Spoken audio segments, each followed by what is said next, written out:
Il y a une raison précise pour laquelle tu as été obligé de regarder ta vie sans pouvoir intervenir. Et cette raison vient de se terminer. Tu sais exactement de quoi je parle, même si tu n'as jamais trouvé les mots. Cette période où tout avançait, mais pas sous ta main.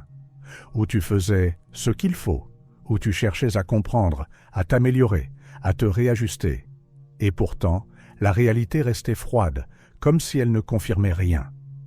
Tu avais l'impression d'être devant ton propre film, et le bouton « Agir » était grisé. Le réflexe, dans ces moments-là, c'est de conclure trop vite, de te dire « je suis en train d'échouer ». Ou pire, « je suis en train de me mentir ». Parce que le mental adore les verdicts simples. Réussite ou échec, ça marche ou ça ne marche pas. Mais ce que tu as vécu n'était pas un verdict. C'était une procédure. Et je veux être clair, tu n'étais pas puni. Tu étais mis en condition. Quand la vie t'oblige à observer sans pouvoir forcer, ce n'est pas une pause, ce n'est pas un mur. C'est un protocole qui teste quelque chose de beaucoup plus rare que la volonté, ta stabilité. Pas ta motivation, pas ton optimisme, ta stabilité. Regarde la différence. La motivation bouge. Elle monte, elle descend. La stabilité, elle, tient quand rien ne te rassure. Elle tient quand tu ne vois pas encore le résultat. Elle tient quand tu es tenté de replonger dans l'urgence, dans le contrôle, dans la preuve immédiate. Et c'est précisément là que la plupart des gens lâchent. Ils confondent « je ne peux pas intervenir » avec « je suis impuissant ». Ils confondent immobilité et abandon. Alors ils s'agitent, ils multiplient les méthodes, ils cherchent un angle, une phrase, un signe, un raccourci. Et sans le savoir, ils prouvent une seule chose, qu'ils ne peuvent pas tenir leur propre fréquence quand l'écran ne leur renvoie rien. Toi, tu as tenu. Tu as. Et écoute bien, dans quelques minutes, tu vas comprendre ce que cette phase mesurait vraiment, comment reconnaître ses empreintes dans ta vie et quoi faire pour ne pas retomber dans l'ancien programme au moment exact où tout commence à s'ouvrir. Même si tu as douté, même si tu as eu des jours lourds, même si tu as eu cette impression absurde que ton effort n'avait aucun effet. Le fait que tu sois encore là, à écouter ça, dit quelque chose de très précis. Une partie de toi a compris que ce silence n'était pas vide. Il était actif. Il te travaillait, il te restructurait. Parce que ce qui se joue dans cette phase, ce n'est pas obtenir, c'est devenir compatible. Compatible avec quoi? Avec une réalité qui ne se déclenche pas au bruit de tes pensées, mais à la cohérence de ton état. Tu peux répéter des intentions 1000 fois. Si ton système intérieur tremble, la réalité te répond avec du tremblement. Tu peux visualiser des scènes parfaites. Si, dessous, tu es pressé, inquiet, en manque de preuves, tu fabriques surtout la sensation de manque. Et tu le sais, parce que tu l'as vécu. Plus tu essayais de pousser, plus ça résistait. Comme si la réalité disait « pas encore », pas tant que tu confonds création et tension. Alors voilà ce que signifie, concrètement, ta phase d'observateur est terminée. Ça ne veut pas dire que tout va devenir facile par magie. Ça veut dire que quelque chose a été validé en toi. Ta capacité à rester présent sans t'effondrer dans l'interprétation. Ta capacité à regarder ce qui ne te plaît pas sans lui donner le pouvoir de te définir. Ta capacité à ne pas trahir ton futur juste pour calmer ton présent. Tu n'as pas juste attendu. Tu as appris à ne pas interférer. Et c'est là que tout se renverse. Tu croyais observer la réalité. Mais ce n'est pas elle qui était évaluée. C'était toi. Pas ton discours, ton niveau de cohérence. Le piège, quand on entend « tu as été obligé d'observer », c'est de croire que tu étais spectateur. Comme si tu étais assis, impuissant, à regarder le monde faire sa vie pendant que toi, tu restais dehors. Mais la vérité est plus dérangeante et plus libératrice. Tu n'étais pas spectateur, tu étais le point de mesure. C'est pour ça que c'était si inconfortable. Parce qu'on ne t'a pas demandé d'être brillant. On ne t'a pas demandé d'être positif. On t'a demandé d'être stable quand tu n'avais aucune preuve. Et ça, c'est un niveau que peu de gens atteignent, justement parce que ça ne flatte pas l'ego. Personne ne t'applaudit quand tu tiens ton calme dans une journée où rien n'avance. Personne ne te remet une médaille quand tu refuses de replonger dans le vieux scénario alors que tout autour te provoque. Et pourtant, c'est là que tout se décide. Tu as vécu une situation paradoxale. Tu voulais changer, mais tu ne pouvais pas forcer. Alors la vie t'a mis face à toi-même, pas face à tes désirs, face à ton réflexe. Ton réflexe, c'est ce qui prend le contrôle quand tu n'es pas rassuré. C'est ce qui s'active quand tu n'as pas de signe, quand tu n'as pas de réponse, quand tu as l'impression que ton effort tombe dans le vide. Chez beaucoup de gens, ce réflexe est simple. Ils serrent, ils accélèrent, ils interprètent, ils dramatisent, ils se dévalorisent. Ils cherchent une explication qui les blesse, parce qu'au moins, une explication qui blesse donne l'impression d'être réelle. Et toi, malgré la tentation, tu as appris quelque chose de plus rare. Tu as appris à ne pas fabriquer du sens toxique. C'est ça ton examen. Ce n'était pas « est-ce que tu obtiens ce que tu veux ?» C'était « est-ce que tu peux rester entier quand tu ne l'obtiens pas encore ? Est-ce que tu peux rester digne sans te durcir ? Est-ce que tu peux rester ouvert sans te disperser ? Est-ce que tu peux regarder un délai sans l'appeler un rejet ? Parce qu'il y a une mécanique qui traverse tout ça et elle est impitoyable. Ce que tu nourris par ton attention devient ton paysage, pas par superstition, par répétition intérieure. Si tu observes ton manque comme une vérité, tu l'épaissis. Si tu observes ta peur comme une identité, tu la stabilises. Si tu observes ton retard comme un signe que ça ne marche pas, tu graves cette conclusion dans ton corps, et ton corps devient une antenne qui ne sait plus recevoir autre chose. La phase d'observateur t'a appris l'inverse. Regarder sans cimenter. Regarder une difficulté sans lui donner le statut d'autorité. Regarder un silence sans l'appeler échec. Regarder une journée vide sans la remplir de panique. En d'autres termes, tu as appris à laisser l'écran respirer, au lieu de le figer sous tes réactions. Et si tu veux une preuve simple, pas une croyance, il y a 3 empreintes que cette validation laisse presque toujours. Tu vas les reconnaître, pas parce qu'on te les explique, mais parce que tu les as déjà vues passer. Tu n'as pas besoin d'un événement spectaculaire pour savoir que quelque chose est terminé. Quand une phase se clôt, la réalité ne le crie pas. Elle le montre par des traces, des empreintes. Et le plus étrange, c'est que la plupart des gens les voient, puis les minimisent, comme si c'était rien. Alors que c'est exactement l'inverse, ce sont les signatures les plus fiables, parce qu'elles ne cherchent pas à impressionner. La première empreinte, c'est une sensation que tu n'aurais jamais imaginé associée à un passage réussi, le relâchement du désir. Pas le renoncement, pas l'apathie, pas ce « je m'en fiche » qui vient quand on a trop perdu. Je parle d'un relâchement plus fin, plus déroutant. Tu veux encore certaines choses, mais elles ne te possèdent plus. Elles ne tirent plus ton système. Il y a moins d'urgence dans tes pensées, moins de négociations intérieures, moins de scénarios compulsifs. Comme si, sans que tu l'aies décidé, ton corps avait cessé de supplier. Et ça, c'est crucial. Parce qu'un désir qui supplie dit toujours la même phrase au fond.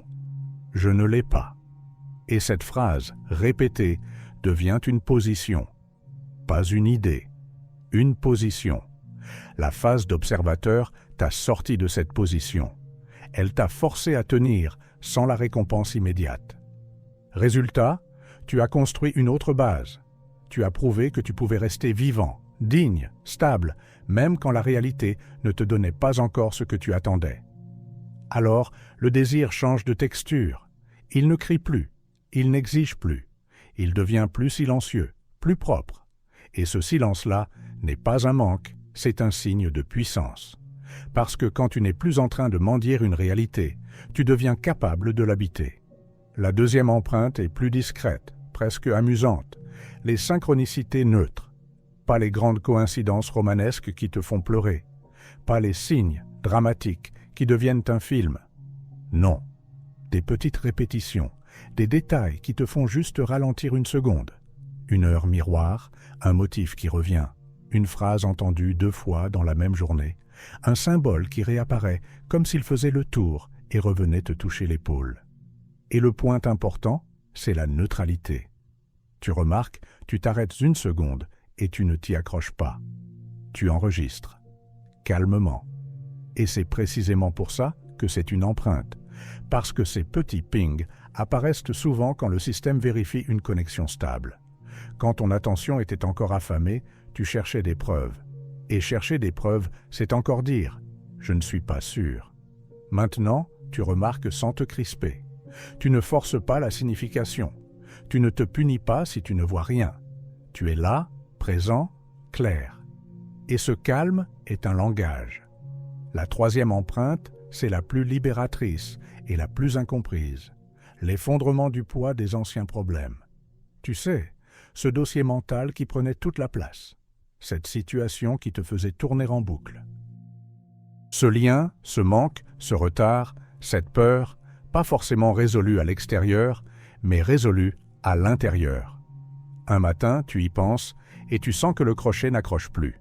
Le drame n'attrape plus ton ventre. L'histoire ne se colle plus à ta peau. Tu vois le problème et tu ne te reconnais plus dedans. Parfois, la situation se règle. Parfois, elle ne se règle pas encore. Mais elle perd son pouvoir. Elle cesse d'être ton identité. Et ça, c'est un marqueur de fin de phase, parce que tant qu'un problème te définit, il te tient en formation. Il te garde dans la répétition. Le jour où il devient un élément parmi d'autres, la leçon est finie. Le programme n'a plus besoin de tourner en continu. Alors je te pose une question simple, mais honnête. Laquelle de ces trois empreintes est la plus évidente chez toi en ce moment? Le désir qui se relâche, les synchronicités neutres, ou l'ancien problème qui perd son poids? Parce que si tu en reconnais ne serait-ce qu'une, tu n'es plus dans « j'espère que ça marche ».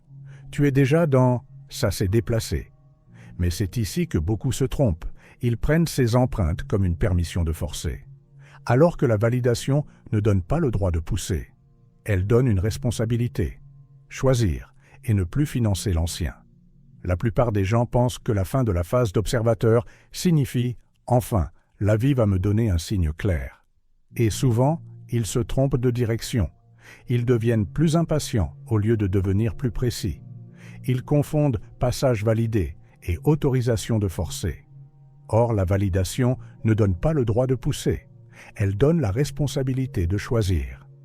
Le vrai changement, c'est que tu n'es plus en train d'apprendre à tenir. Tu es en train d'apprendre à diriger. Et diriger ne veut pas dire contrôler chaque détail. Diriger veut dire ne plus alimenter les anciens scénarios, même quand ils reviennent te provoquer. Parce qu'il y a une chose que personne ne t'explique assez clairement. La réalité a une inertie, un délai, une traîne. Ce que tu vois aujourd'hui est souvent le résultat d'un état que tu as déjà dépassé. Et c'est là que beaucoup sabotent tout, juste après la validation. Ils voient de la traîne, ils paniquent, et ils redonnent de l'énergie à ce qu'ils étaient en train de quitter. Tu changes intérieurement de cap, tu te sens différent. Puis tu reçois un message qui ressemble à l'ancien monde. Une facture, un silence, une contradiction, un rappel. Et ton système dit « Tu vois, rien n'a changé ». Si tu crois ce réflexe, tu réinvestis immédiatement dans l'ancien film. Tu remets ton attention là où tu avais enfin arrêté de la mettre. Tu réanimes le scénario juste pour avoir la sensation de comprendre. Et tu recycles la même boucle. L'étape suivante, c'est apprendre à traiter cette traîne comme un résidu, pas comme une preuve. Quand elle apparaît, tu n'as pas à te battre avec elle. Tu n'as pas à l'analyser pendant 3 heures. Tu as à la reconnaître pour ce qu'elle est. Un ancien mouvement qui se dissipe, comme la traîne derrière un bateau qui a déjà tourné. Elle est visible, mais elle n'indique pas la direction actuelle. Elle indique juste d'où tu viens. Alors qu'est-ce que tu fais, concrètement? Tu fais ce que tu as appris, avec une nuance. Avant, tu apprenais à ne pas interférer. Maintenant, tu apprends à ne plus financer. Ne plus financer, ça veut dire refuser de donner du statut à ce qui tente de te ramener. Refuser de transformer un détail en verdict. Refuser de relire une ancienne histoire comme si elle était encore ton manuel. Et c'est ici que ta validation devient utile, parce que tu as déjà prouvé que tu pouvais rester stable sans confirmation. Donc, tu peux rester stable face à la traîne. Tu peux voir une scène, une phrase, un retard, et rester dans ton axe. Tu peux continuer à vivre depuis le toi qui a passé l'épreuve, au lieu de redevenir celui qui se croit en examen. Mais ce qui fait vraiment la différence entre quelqu'un qui a compris et quelqu'un qui bascule, c'est la discipline douce de l'attention. Pas une discipline dure qui te crispe. Une discipline douce, tu remarques où ton regard se pose et tu le rediriges. Tu cesses d'arroser ce que tu veux voir mourir. Tu cesses de commenter ce que tu veux voir disparaître. Parce que commenter, c'est alimenter. Se plaindre, c'est alimenter. Se justifier, c'est alimenter. Même comprendre pourquoi peut alimenter si c'est une manière déguisée de rester collé à l'ancien monde. Donc je te demande, de manière simple, quel scénario exactement tu retires de ton attention à partir d'aujourd'hui? Pas en général, précisément. Le scénario du manque, le scénario du retard, le scénario d'être invisible, le scénario de devoir te battre pour mériter. Et le piège le plus dangereux, juste après valider, ressemble à de la sagesse. Il te pousse à vérifier encore, à chercher encore, comme si tu devais être rassuré pour avoir le droit d'avancer. Il y a un moment, juste après une validation, où presque tout le monde se trompe de mouvement. C'est subtil, parce que ça ressemble à de la prudence. Ça ressemble à de l'intelligence. Mais c'est en réalité une rechute déguisée. Recommencer à chercher. Chercher un signe. Chercher une confirmation.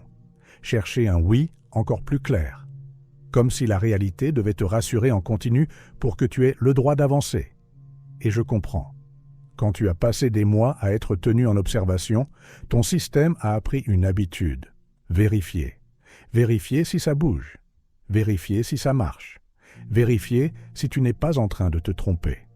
Cette habitude était logique pendant l'épreuve, parce que tu cherchais où tu en étais.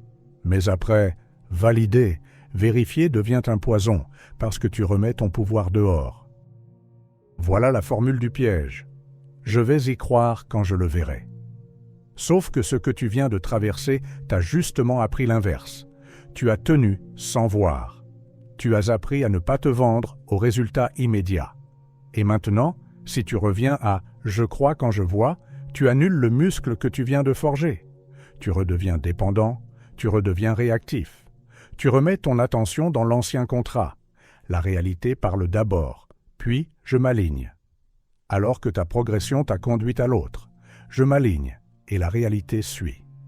Écoute bien, après la validation, le monde extérieur devient un tableau de bord, pas un juge.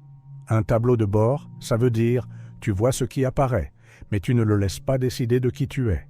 Tu n'utilises plus la réalité comme une preuve contre toi. Tu l'utilises comme un retour neutre, une information qui t'aide à affiner ton axe, pas à te condamner. Et là, je vais être direct. Ce que tu appelles « nouvelle ligne » ne vient pas à toi quand tu la surveilles. Elle vient à toi quand tu es devenu quelqu'un qui n'a plus besoin de la surveiller. Concrètement, ça se traduit par une seule décision. Tu cesses de contrôler le thermomètre. Tu ne vérifies plus si l'autre change, si l'argent arrive, si ton projet décolle, si tu as bien fait. Parce que vérifier n'est pas de la lucidité, c'est une dépendance. Et si tu veux un repère simple, plus tu vérifies, plus tu confirmes que tu n'es pas encore en possession intérieure. Moins tu vérifies, plus tu montres que tu as déjà pris place. C'est brut, mais c'est propre. L'écho n'est pas méchant. Il n'est même pas intelligent. Il est automatique. C'est un reste de mouvement qui continue un moment après que tu as déjà changé de direction. Et son piège préféré, presque toujours, c'est l'urgence. Tu as déjà senti ça, au moment où tu te recentres, où tu te sens plus calme, où tu décides intérieurement « je ne me bats plus », quelque chose arrive qui essaie de te faire courir. Un message, une contrainte, une réaction, une opportunité qui semble te dire « vite, réponds, prouve, sauve, contrôle ». Pourquoi ? Parce que l'ancien toi était piloté par la vitesse. L'urgence était son carburant. Et si l'écho peut te remettre dans l'urgence, il te remet dans l'identité qui allait avec. Celle qui réagit, celle qui panique, celle qui surinterprète. Il ne cherche pas à te faire souffrir. Il cherche à te ramener dans un mode connu, parce que c'est là qu'il existe. Donc comment tu reconnais un écho ? Pas par ce qui arrive, parce que ça déclenche en toi. Si quelque chose te pousse à redevenir tout de suite, il y a de grandes chances que ce soit un test de posture, pas un test de valeur. un test de posture. Et c'est ici que beaucoup cassent leur propre bascule. Ils confondent agir vite avec agir juste. Ils confondent répondre avec se précipiter. Ils croient qu'ils doivent prouver qu'ils ont changé en faisant plus, alors que leur changement se prouve par une chose beaucoup plus simple, ne plus perdre leur centre. Imagine une porte automatique. Avant, tu devais rester immobile devant le capteur pour qu'elle s'ouvre. Tu l'as fait. La porte s'ouvre. Et juste au moment où elle s'ouvre, l'ancien réflexe surgit. Tu te mets à courir et tu te cognes. Non pas parce que la porte se referme, mais parce que tu as réactivé l'urgence au moment même où l'accès devenait fluide. La maturité, après la validation, c'est d'apprendre à marcher quand tu as enfin envie de courir. Et ça ne veut pas dire devenir passif, ça veut dire devenir précis, parce que l'urgence brouille la précision. Elle te fait répondre au mauvais endroit, dire oui quand tu voulais dire non, te justifier quand tu voulais être simple, accepter un ancien jeu juste pour ne pas être inconfortable. Donc la règle la plus utile est presque ridicule de simplicité. Quand l'urgence apparaît, ralentis d'un cran. Pas pour méditer, pas pour manifester, juste pour reprendre ta souveraineté. Une seconde de plus, un souffle normal, un regard plus large. Et tu vas voir quelque chose. Souvent, quand tu enlèves l'urgence, l'écho s'effondre. Il perd son pouvoir, parce que son pouvoir venait de ton automatisme. Et s'il ne s'effondre pas, si la situation est réellement importante, alors, justement, tu agis mieux. Tu agis depuis toi, pas depuis le réflexe. Tu choisis ce que tu veux alimenter. Tu choisis ce que tu refuses d'alimenter. Et c'est exactement là que 3 erreurs reviennent, presque toujours. Pas chez les faibles, chez les gens intelligents, parce qu'elles se déguisent en prudence. La première erreur, croire que tout doit changer d'un coup. Ils confondent phase terminée avec résultats immédiats partout. Alors ils guettent, ils scannent, ils comparent, ils deviennent analystes de leur propre vie, comme si chaque journée devait confirmer le grand basculement. Et dès qu'un détail contredit leur attente, ils paniquent. Je me suis trompé. Puis ils se remettent à forcer, à multiplier les actions, à surcharger leur mental. Ils cherchent à accélérer ce qui, en réalité, est déjà en train de se réorganiser.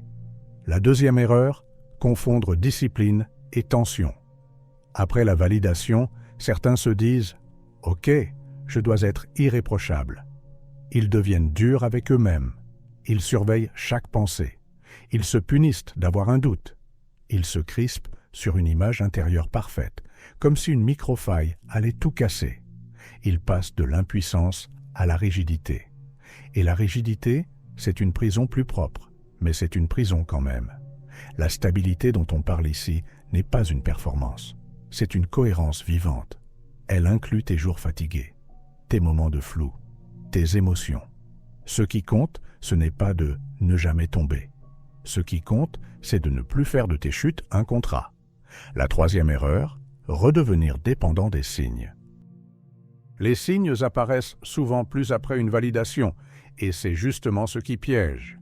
Les gens commencent à négocier avec les synchronicités. Ils cherchent des confirmations. Ils se demandent « Est-ce que je suis encore sur la bonne ligne ?» Et ils oublient une chose. Tu ne dois plus demander à l'extérieur ce que tu sais déjà à l'intérieur. Les signes ne sont pas des permissions, ce sont des reflets. Si tu commences à les utiliser comme un feu vert, tu te remets sous autorité extérieure. Tu redeviens celui qui attend. Et tu sais où ça mène, au retour de la phase que tu viens de terminer. Sois honnête, laquelle de ces erreurs te ressemble le plus en ce moment? Parce que le passage n'est pas seulement validé sur une miniature. Le passage, c'est ce que tu fais quand ton ancien système essaie de reprendre la main. Et maintenant, il ne s'agit pas d'ajouter une technique de plus. Si tu as vraiment terminé cette phase, ton prochain mouvement est plus simple et plus exigeant. Choisir une ligne et arrêter de négocier avec l'ancienne. Une bascule intérieure non scellée devient une parenthèse. Une semaine inspirée, puis un retour au réflexe. Pas parce que tu es faible, parce que tu as laissé une porte ouverte, quelque part, à l'idée que l'ancien monde avait encore le droit de te définir. Alors je te propose une décision, pas comme un slogan. Comme on ferme une porte, Je ne traite plus mes délais comme des refus. Je ne traite plus mes émotions comme des preuves contre moi. Je ne traite plus mes anciens scénarios comme des vérités. Ça ne demande pas d'être positif. Ça demande d'être adulte, d'arrêter d'offrir ton attention à ce qui te coûte. Et il y a une question qui scelle tout, parce qu'elle t'oblige à être précis. Quel scénario tu retires officiellement de ton attention, à partir d'aujourd'hui? Choisis-en un. Un seul. Celui qui t'a le plus vidé. Celui qui a le plus essayé de te définir. Et décide qu'il n'a plus droit à ton regard. Pas parce qu'il n'existe pas, parce que tu refuses de le financer. Si tu veux rendre ça concret, fais-le comme une loi personnelle. Quand ce scénario se présente, dans ta tête, dans une conversation, dans un détail, tu le reconnais, puis tu refuses de l'alimenter. Tu ne débats pas, tu ne dramatises pas, tu ne t'expliques pas, tu te retires et tu reviens à ton axe. C'est ça, ton nouveau pouvoir. Pas créer un miracle en une nuit, mais arrêter de construire ta prison chaque matin. Et si tu as envie de marquer ce passage, fais-le simplement. Dans les commentaires, écris la chose que tu mets hors service dès aujourd'hui. Une phrase courte, pas un roman. Par exemple, je retire mon attention du scénario du manque. Ou je retire mon attention du scénario du retard. Ou je retire mon attention du scénario d'être invisible. Ce n'est pas un rituel, c'est une prise de position. Ta phase d'observateur est terminée. Pas parce que tu as enfin trouvé les bons mots, parce que tu as tenu quand l'écran ne te donnait rien. Et si tu sens que ça te parle trop juste, c'est simple, ce n'est pas une idée, c'est une validation. À partir d'ici, tu n'as plus besoin de permission, tu as besoin de cohérence. Tu n'as plus besoin de permission, tu as besoin de cohérence.